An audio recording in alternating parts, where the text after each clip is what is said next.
What's up YouTube? Capital G here talking Clifford in this video. Clifford the Big Red Dog, a deck that I would have to say me and probably about 95% of the Yu-Gi-Oh community thought was just absolutely dead, or even in a best case scenario on life support. A lot of people did not give this deck much of a chance at really being competitive on a high level. And after playing this deck, because there was a player named Clevis Alfama, he actually ended up topping a regional over the weekend.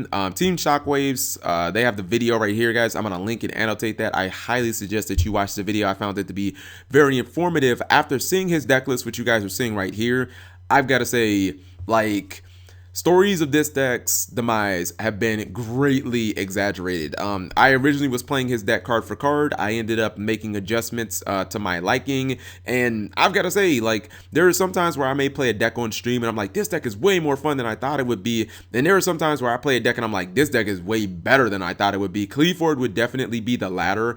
I played the deck 9 times on stream. I won every single match. 2 times was, because my opponent disconnecting. But if you guys thought that, like, I was playing against, like, bad players or scrubs or anything like that, like, I played against Pendulum Magicians, smashed it. Played against Magic Specters, skill drain, smashed it. Played against DDD, smashed it, lose a turn.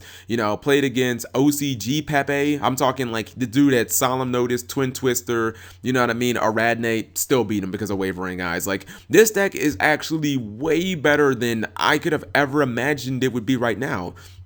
Now, the thing about it is, when I looked at Clifford, post-ban list, obviously there were 2 major questions. And honestly, I wasn't even thinking that much about Towers because, yes, Towers was a fantastic card. If Towers was still legal, you definitely play it, probably like 1 or 2, maybe like a 1 of because it's searchable.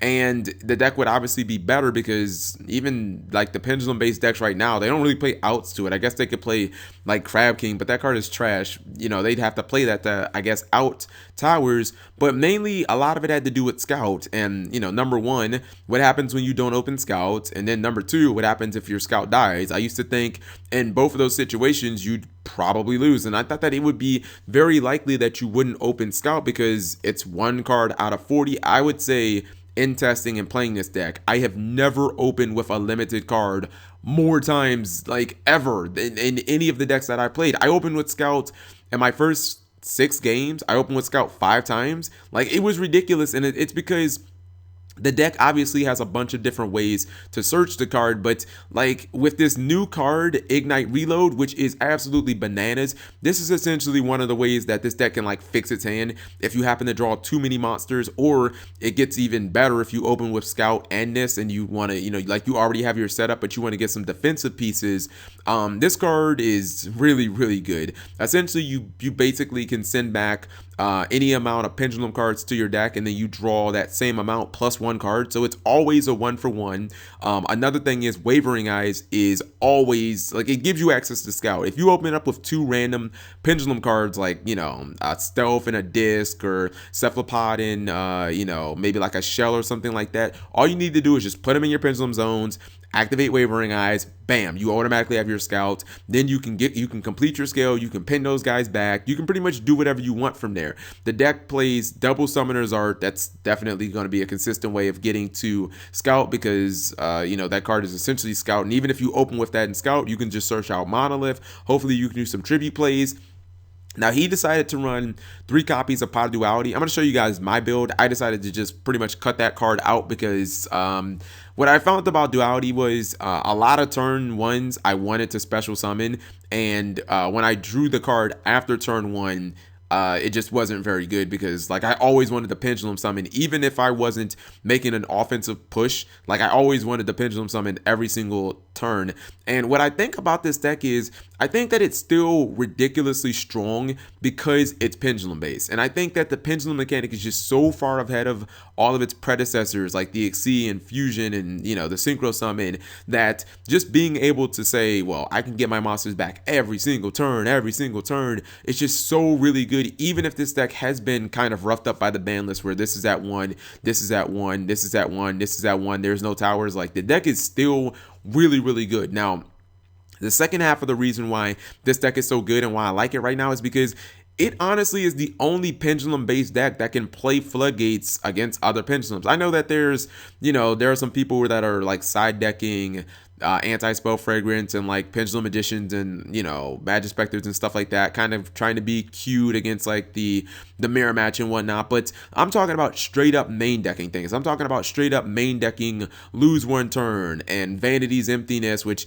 this one doesn't really count because a lot of like most decks in the format, even if they were on like one trap, this is it. But lose one turn, skill drain, you know, robbery of warlords. These are cards where if you flip them over against pendulum magicians or Pepe, you just kind of win. And it does kind of suck that pendulum magicians, they do have an inherent out to floodgate cards with their, you know, their dragon pit magician or whatever, but that's kind of like the only out. Like a lot of these decks aren't even playing, you know, 3 mystical space typhoons. And you see I've actually added in, like I added in Horn of Heaven because it's absolutely nuts in this deck. There actually is times where you can open with like this, and if your opponent tries to pendulum summon a big hand, you can just Horn of Heaven, clear out the entire pendulum zone, and then since, you know, the monster was tributed, you can activate this effect and this effect. So maybe you tribute a Helix, you end up cracking their scales, and you kind of just win from there.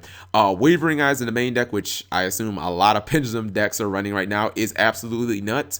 And this card is kind of like, I think it's kind of like a staple now, and it's kind of like a godsend because it used to be, you know, if you lose your scout, it would be kind of jumping through hoops to get it back. But now if you lose your scout, playing a copy of this or playing a couple of copies of this, which is obviously searchable by scouts, it's not really that big of a deal because you just add it right back. And that's what makes Wavering Eyes really not that big of a deal to play it, because, you know, you can actually afford, even though you're only playing one copy of scout, if you have scout and something else on the field and your opponent activates a full scale and you don't want them to pendulum summon, you can still Wavering Eyes them. You can get another Wavering Eyes, clear all 4, you know, pendulum cards out, and then, you know, just basically climate change your scout back, climate change your cards back, and then just win next turn. So I don't know, man. I mean, I don't think that I'm overselling this, because as I went on throughout the night, like my matches just got easier and easier because the floodgates were just stopping my opponent from playing. You know, when they did want a pendulum summon, I'm just like, Horn of Heaven, you know, get all that shit out of here.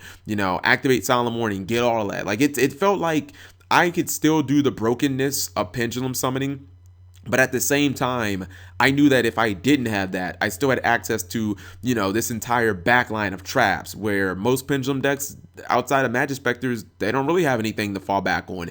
The only defensive cards they rely on are like Max C or Damage Juggler, and, you know, you don't really have to worry about OTKing somebody with this deck. It's going to be fairly slow unless you have like Disc and you don't have lose one turn. Well, technically with Dish you can get this guy, so this guy doesn't actually go in defense under lose one turn. You could get like, you know, maybe this and try and push through game, but you don't really have to worry about trying to OTK your opponent, because for the most part you should be able to slow down most of the decks in the meta. And, you know, there is always the option, even when you play against a deck that may be playing like anti-spell fragrance, you still do have kind of your anti-spell fragrance against the meta.